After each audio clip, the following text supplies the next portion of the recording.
നമസ്കാരം. സാങ്കേതിക വിദ്യ ജിയോപൊളിറ്റിക്സിൽ ഉണ്ടാക്കിയ മാറ്റങ്ങൾ. ഇതിനെക്കുറിച്ച് സംസാരിക്കുമ്പോൾ ഓരോ കാലഘട്ടങ്ങളായി തിരിക്കണം.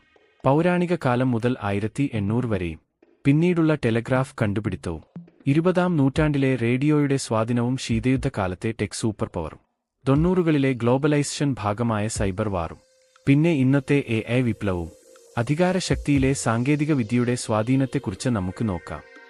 പുരാതന ലോകം മുതൽ 1800 വരെ മോജബി 1. മനുഷ്യചരിത്രത്തിന്റെ ഭൂരിഭാഗവും ഒരു സാമ്രാജ്യത്തിന്റെ അതിർത്തികൾ നിർവചിക്കപ്പെട്ടത് ഒരൊറ്റ കുതിരയുടെ വേഗതയിലായിരുന്നു. വൈദ്യുതിക്കു മുമ്പ്, കോഡിനു മുമ്പ്, അധികാരം സമയത്തിനെതിരായ ഒരു ഓട്ടമായിരുന്നു. പേർഷ്യൻ സാമ്രാജ്യത്തിന്റെ വിദൂര അതിർത്തിയിൽ ഒരു കലാപം പൊട്ടിപ്പുറപ്പെട്ടാൽ സൂസയിലെ ചക്രവർത്തിക്ക് ഒരു കുതിരക്കാരൻ റോയൽ റോഡിലൂടെ കുതിച്ചുകയറുന്ന വേഗതയിൽ മാത്രമേ തന്റെ ഇച്ഛാശക്തി പ്രകടിപ്പിക്കാൻ കഴിയൂ. ഒരു ബർബേറിയൻ ഗോത്രം പുരാതന ചൈനയുടെ വടക്കൻ മതിൽ ലംഘിച്ചാൽ അധിനിവേശക്കാർ ആക്രമിക്കുന്നതിനു മുമ്പ് തലസ്ഥാനത്തിന് മുന്നറിയിപ്പ് നൽകാൻ പർവ്വതനിരകളിലുടനീളം പുക സിഗ്നലുകളും ബീക്കൺ ഗോപുരങ്ങളും നിലയുറപ്പിച്ചു. ആശയവിനിമയ വേഗത, നികുതി പിരിവ്, സൈനിക സമാഹരണം, സാമ്രാജ്യത്വ നിയന്ത്രണം, അതിർത്തി സുരക്ഷ എന്നിവ നിർണ്ണയിക്കുന്നു. ഏറ്റവും വേഗതയേറിയ വിശ്വസനീയമായ ആശയവിനിമയങ്ങളുള്ള സംസ്ഥാനം ഒരു സമ്പൂർണ്ണ ഭരണപരമായ നേട്ടം കൈവരിച്ചു. റോമൻ സാമ്രാജ്യത്തെക്കുറിച്ച് ചിന്തിക്കുക. അതിന്റെ യഥാർത്ഥ സൂപ്പർ പവർ സൈന്യങ്ങൾ മാത്രമായിരുന്നില്ല, അതിന്റെ എഞ്ചിനീയറിംഗ് ആയിരുന്നു. ഗല്ലുപാകിയ കല്ല് റോഡുകളും ഒരു കൊറിയർ ശൃംഖലയും ബുദ്ധിശക്തിയെ അകത്തേക്ക് ഒഴുകാനും അഭൂതപൂർവമായ വിശ്വാസ്യതയോടെ ഉത്തരവുകൾ പുറത്തേക്ക് ഒഴുകാനും അനുവദിച്ചു. എന്നാൽ റോമിന് പോലും ദൂരം ഒരു ഭൗതിക തടസ്സമായിരുന്നു. ബ്രിട്ടനിലെ ഒരു പ്രതിസന്ധി റോമിലെ സെനറ്റിൽ എത്താൻ ആഴ്ചകൾ എടുത്തേക്കാം. ആയിരക്കണക്കിന് വർഷങ്ങളോളം നയതന്ത്രം, സാമ്പത്തികശാസ്ത്രം, യുദ്ധം എന്നിവ മനുഷ്യയാത്രയുടെ ഭൗതിക പരിധികളാൽ ബന്ധിതമായിരുന്നു. അതെല്ലാം ഒരു മിന്നൽ പ്രവാഹത്തിലും മാറി. ടെലിഗ്രാഫ് വിപ്ലവം 1837-1900. മോജബി 1. അന്താരാഷ്ട്ര രാഷ്ട്രീയത്തിൽ സമയവും സ്ഥലവും ചുരുക്കുന്നതിനുള്ള ആദ്യത്തെ സാങ്കേതികവിദ്യയായി ചരിത്രകാരന്മാർ പലപ്പോഴും ടെലിഗ്രാഫിനെ വിശേഷിപ്പിക്കുന്നു. ടെലിഗ്രാഫിനു മുമ്പ് ഭൂഖണ്ഡങ്ങളിലൂടെ അയക്കുന്ന നയതന്ത്ര നിർദ്ദേശങ്ങൾ ആവിക്കപ്പൽ വഴി ആഴ്ചകളോ മാസങ്ങളോ എടുത്തു.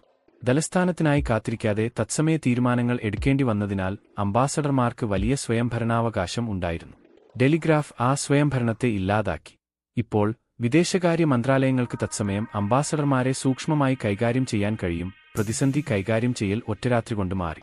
ബ്രിട്ടീഷ് സാമ്രാജ്യത്തെ പരിഗണിക്കുക. വിശാലമായ ആഗോള അന്തർവാഹിനി കേബിൾ ശൃംഖലയുടെ മധ്യത്തിൽ ഇരിക്കുന്ന ലണ്ടൻ നാവിക കപ്പലുകളെ ഏകോപിപ്പിക്കാനും കൊളോണിയൽ ഗവർണർമാരെ നയിക്കാനും വാർത്തകൾ പുറത്തുവന്ന നിമിഷങ്ങൾക്ക് ശേഷം ആഗോള ചരക്ക് വിപണികൾ ചൂഷണം ചെയ്യാനും കഴിഞ്ഞു. സമ്പദ്വ്യവസ്ഥയും നാടകീയമായി മാറി. 1866-ലെ അറ്റ്ലാന്റിക് കേബിൾ വടക്കേ അമേരിക്കയും യൂറോപ്പിനെയും ബന്ധിപ്പിക്കുകയും ആഗോള സാമ്പത്തിക വിപണികളെ തൽക്ഷണം ഏകീകരിക്കുകയും ചെയ്തു. റോയിട്ടേഴ്സ്, അസോസിയേറ്റഡ് പ്രസ് തുടങ്ങിയ വാർത്താ ഏജൻസികൾ ജനിച്ചു. വിവരങ്ങൾ തന്നെ ഒരു വ്യാപാര ചരക്കായി മാറ്റി. ജിയോപൊളിറ്റിക്സ് എന്നത് ആരാണ് പ്രദേശത്തെ നിയന്ത്രിക്കുന്നത് എന്നതിനെക്കുറിച്ചല്ല, മറിച്ച് സിഗ്നലുകളുടെ ഒഴുക്ക് ആരാണ് നിയന്ത്രിക്കുന്നത് എന്നതിനെക്കുറിച്ചായിരുന്നു.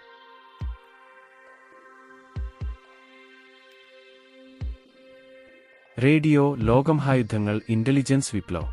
20-ാം നൂറ്റാണ്ട് ഉദിച്ചപ്പോൾ വയറുകൾ അദൃശ്യമായ ശക്തിയായി വഴിമാറി. റേഡിയോ വിപ്ലവം ഗാർഹിക വിനോദത്തെ മാത്രമല്ല മാറ്റിയത്, അത് സൈനിക തന്ത്രത്തിന്റെയും രാഷ്ട്രതന്ത്രം നിയമങ്ങൾ പൂർണ്ണമായും മാറ്റിയെഴുതി. 1-ാം ലോകമഹായുദ്ധ സമയത്ത് ടെലിഫോണും വയർലെസ് റേഡിയോയും കിടങ്ങിനെ കമാൻഡ് സെന്ററിലേക്ക് ബന്ധിപ്പിച്ചു. ഇത് യന്ത്രവൽകൃതവും വേഗതയേറിയതുമായ യുദ്ധത്തിന് ജന്മം നൽകി. എന്നാൽ 2-ാം ലോകമഹായുദ്ധത്തോടെ സാങ്കേതികവിദ്യ കൂടുതൽ സങ്കീർണമായ ഒന്നായി പരിണമിച്ചു. അദൃശ്യമായ ബുദ്ധിശക്തിയുടെ യുദ്ധം. റഡാറും സോണറും ഇരുട്ടിലൂടെയും മൂടൽമഞ്ഞിലൂടെയും എത്തിനോക്കി ഭൗതികശാസ്ത്രത്തെ ഒരു ആയുധമാക്കി മാറ്റി.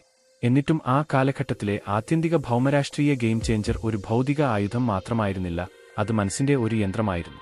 ബ്ലെച്ച്ലി പാർക്കിലെ സഖ്യകക്ഷി കോഡ് ബ്രേക്കർമാർ ജർമ്മൻ എനിഗ്മ മെഷീൻ തകർത്തപ്പോൾ അവർ ഗണിതത്തെയും ബുദ്ധിശക്തിയെയും ആയുധമാക്കി.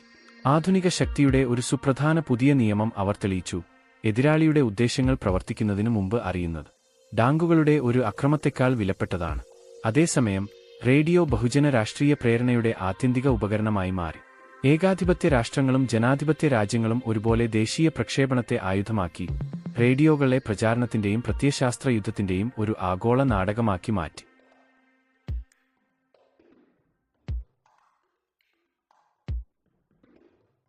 ശീതയുദ്ധവും ടെക് സൂപ്പർ പവർ നെക്സും 1947-1991.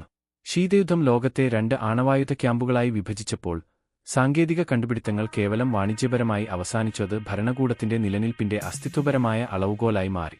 1957-ലെ സ്പുട്നിക്കിന്റെ വിക്ഷേപണം പാശ്ചാത്യ ലോകത്തെ ഞെട്ടിച്ചു. സാങ്കേതിക നേതൃത്വമാണ് പ്രത്യയശാസ്ത്ര മേധാവിത്വത്തിന്റെ ആത്യന്തിക അളവുകോൽ എന്ന് തെളിയിച്ചു. ബഹിരാകാശ മത്സരവും ആയുധ മത്സരവും ഒറ്റ ഉയർന്ന ഓഹരികളുള്ള ഒരു ശാസ്ത്രീയ മത്സരമായി ലയിച്ചു. അടച്ച വാതിലുകൾക്ക് പിന്നിൽ ഒരു പുതിയ തരം അദൃശ്യമായ അടിസ്ഥാന സൗകര്യങ്ങൾ രൂപം കൊള്ളുന്നുണ്ടായിരുന്നു.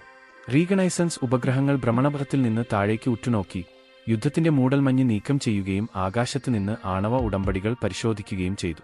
ആദ്യകാല ഇലക്ട്രോണിക് നിരീക്ഷണവും സിഗ്നലുകളും ഇന്റലിജൻസ് നെറ്റ്വർക്കുകൾ ആഗോള ആശയവിനിമയങ്ങൾ തടസ്സപ്പെടുത്തി വൈദ്യുതകാന്തിക സ്പെക്ട്രത്തെ ചാരപ്രവർത്തനത്തിന്റെ സ്ഥിരമായ യുദ്ധക്കളമാക്കി മാറ്റി. അർപ്പനേത് പോലുള്ള പ്രതിരോധ ഗവേഷണ പദ്ധതികളാൽ പ്രധാനമായും ധനസഹായം ലഭിച്ച കമ്പ്യൂട്ടറുകളും ആദ്യകാല നെറ്റ്വർക്കിംഗും മനുഷ്യ കണക്ടിവിറ്റിയുടെ പൂർണ്ണമായും പുതിയൊരു മാനത്തിന് അടിത്തറയിട്ടു. സാങ്കേതികവിദ്യ ഇനി രാജ്യങ്ങൾ ഉപയോഗിക്കുന്ന ഒരു ഉപകരണം മാത്രമായിരുന്നില്ല, സൂപ്പർ പവർ മത്സരം വിജയിക്കുകയോ പരാജയപ്പെടുകയോ ചെയ്ത മേഖലയായിരുന്നു അത്. ആഗോളവൽക്കരണം, സൈബർ യുദ്ധം, അൽഗോരിതമിക് യുഗം 1990കൾ മുതൽ ഇന്നുവരെ. 20ാം നൂറ്റാണ്ട് അവസാനിച്ചപ്പോൾ സൈനിക വ്യാവസായിക ശൃംഖല ഒരു സിവിലിയൻ ടൈറ്റനെ ജനിപ്പിച്ചു. ഇന്റർനെറ്റ്, ഡിസിബി പ്രോട്ടോക്കോളുകളും വേൾഡ് വൈഡ് വെബും ആഗോളവൽക്കരണം, ഡിജിറ്റൽ വാണിജ്യം, തുറന്ന ആശയവിനിമയം എന്നിവയുടെ അതിർത്തികളില്ലാത്ത യുഗം വാഗ്ദാനം ചെയ്തുകൊണ്ട് പരസ്പരബന്ധിതമായ ഒരു ലോകത്തെ സൃഷ്ടിച്ചു. ആഗോളവൽക്കരണത്തിന്റെയും ഡിജിറ്റൽ വാണിജ്യത്തിന്റെയും തുറന്ന ആശയവിനിമയത്തിന്റെയും അതിരുകളില്ലാത്ത ഒരു യുഗം വാഗ്ദാനം ചെയ്തു. പകരം ജിയോപൊളിറ്റിക്സ് പിടിച്ചെടുത്തു. ഡിജിറ്റൽ ഡൊമെയിൻ അതിവേഗം ഒരു മത്സരാധിഷ്ഠിത യുദ്ധരംഗമായി മാറി. വിവരങ്ങൾ പങ്കിടുന്ന കാലഘട്ടത്തിൽ നിന്ന് സൈബർ യുദ്ധത്തിന്റെ യുഗത്തിലേക്ക് നാം നീങ്ങി. 2007 എസ്റ്റോണിയയുടെ ഡിജിറ്റൽ ഇൻഫ്രാസ്ട്രക്ചർ ഒരു ഏകോപിത സൈബർ ആക്രമണത്തിന് കീഴിൽ തകർന്നു. ആധുനിക സർക്കാർ സ്പോൺസർ ചെയ്ത ആക്രമണം. 2010 സ്റ്റക്സ്നെറ്റ് എന്ന വൈറസ് രഹസ്യമായി ഫിസിക്കൽ എയർഗ്യാപ്പുകൾ മറികടന്ന് ഇറാനിലെ ന്യൂക്ലിയർ സെൻട്രിഫ്യൂജുകൾ നശിപ്പിച്ചു. കോഡ് സ്റ്റീൽ തകർക്കുമെന്ന് തെളിയിച്ചു.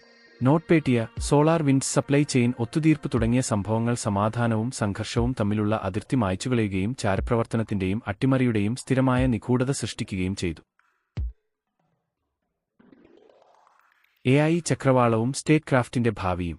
ഇന്ന് അടുത്ത വലിയ ഭൂരാഷ്ട്രീയ തടസ്സത്തിന്റെ പരിധിയിലാണ് നമ്മൾ നിൽക്കുന്നത്: കൃത്രിമ ബുദ്ധി. ഓട്ടോമേറ്റഡ് സ്ട്രീംലൈൻഡ് കമ്മ്യൂണിക്കേഷൻ എന്ന മുൻ വിപ്ലവങ്ങളിൽ നിന്ന് വ്യത്യസ്തമായി AI കോഗ്നിഷൻ ഓട്ടോമേറ്റ് ചെയ്യുന്നു. സ്വയംഭരണ സൈനിക സംവിധാനങ്ങളും ഓട്ടോമേറ്റഡ് ഇന്റലിജൻസ് വിശകലനവും മുതൽ സാമ്പത്തിക പ്രവചന മോഡലിംഗും AI നിയന്ത്രിത നയതന്ത്രവും വരെ കൃത്രിമ ബുദ്ധി തത്സമയം ദേശീയ ശക്തിയെ പുനർനിർമ്മിക്കുന്നു. സെമി കോണ്ടക്ടർ വിതരണ ശൃംഖലകൾ, അൽഗോരിതം ആധിപത്യം, കമ്പ്യൂട്ടേഷണൽ കഴിവുകൾ എന്നിവയ്ക്കായി സർക്കാരുകൾ കടുത്ത തന്ത്രപരമായ മത്സരത്തിലാണ്. ആധുനിക പൊതുകി ക്രിപ്റ്റോഗ്രാഫിയെ തകർക്കുമെന്ന് വാഗ്ദാനം ചെയ്യുന്ന ഒരു സാങ്കേതികവിദ്യയായ ക്വാണ്ടം കമ്പ്യൂട്ടിംഗ് ആഗോള രഹസ്യാന്വേഷണ ഏജൻസികളെയും സാമ്പത്തിക സംവിധാനങ്ങളെയും ക്വാണ്ടത്തിനു ശേഷമുള്ള സുരക്ഷയിലേക്കുള്ള ഒരു ഭ്രാന്തൻ ഓട്ടത്തിലേക്ക് നിർബന്ധിതമാക്കുന്നു. അധികാരത്തിന്റെ മാറ്റമില്ലാത്ത സ്വഭാവം. സാങ്കേതികവിദ്യ ഒരിക്കലും രാഷ്ട്രീയമായി നിഷ്പക്ഷത പാലിച്ചിട്ടില്ല.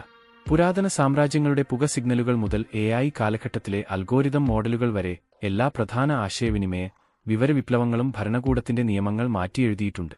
ഉപകരണങ്ങൾ മാറുന്നു, കോഡ് പേപ്പറിനെ മാറ്റിസ്ഥാപിക്കുന്നു, ഉപഗ്രഹങ്ങൾ കൊറിയറുകളെ മാറ്റിസ്ഥാപിക്കുന്നു, കൃത്രിമബുദ്ധി മനുഷ്യ വിശകലനത്തെ മാറ്റിസ്ഥാപിക്കുന്നു. എന്നാൽ ജിയോപൊളിറ്റിക്സിന്റെ കാതലായ അടിസ്ഥാന പോരാട്ടം പൂർണ്ണമായും മാറ്റമില്ലാതെ തുടരുന്നു. നിങ്ങളുടെ എതിരാളി ചെയ്യുന്നതിനു മുമ്പ് കൂടുതൽ കാണാനും വേഗത്തിൽ നീങ്ങാനും വിവരങ്ങളുടെ ഒഴുക്ക് നിയന്ത്രിക്കാനുമുള്ള ഓട്ടം. നന്ദി.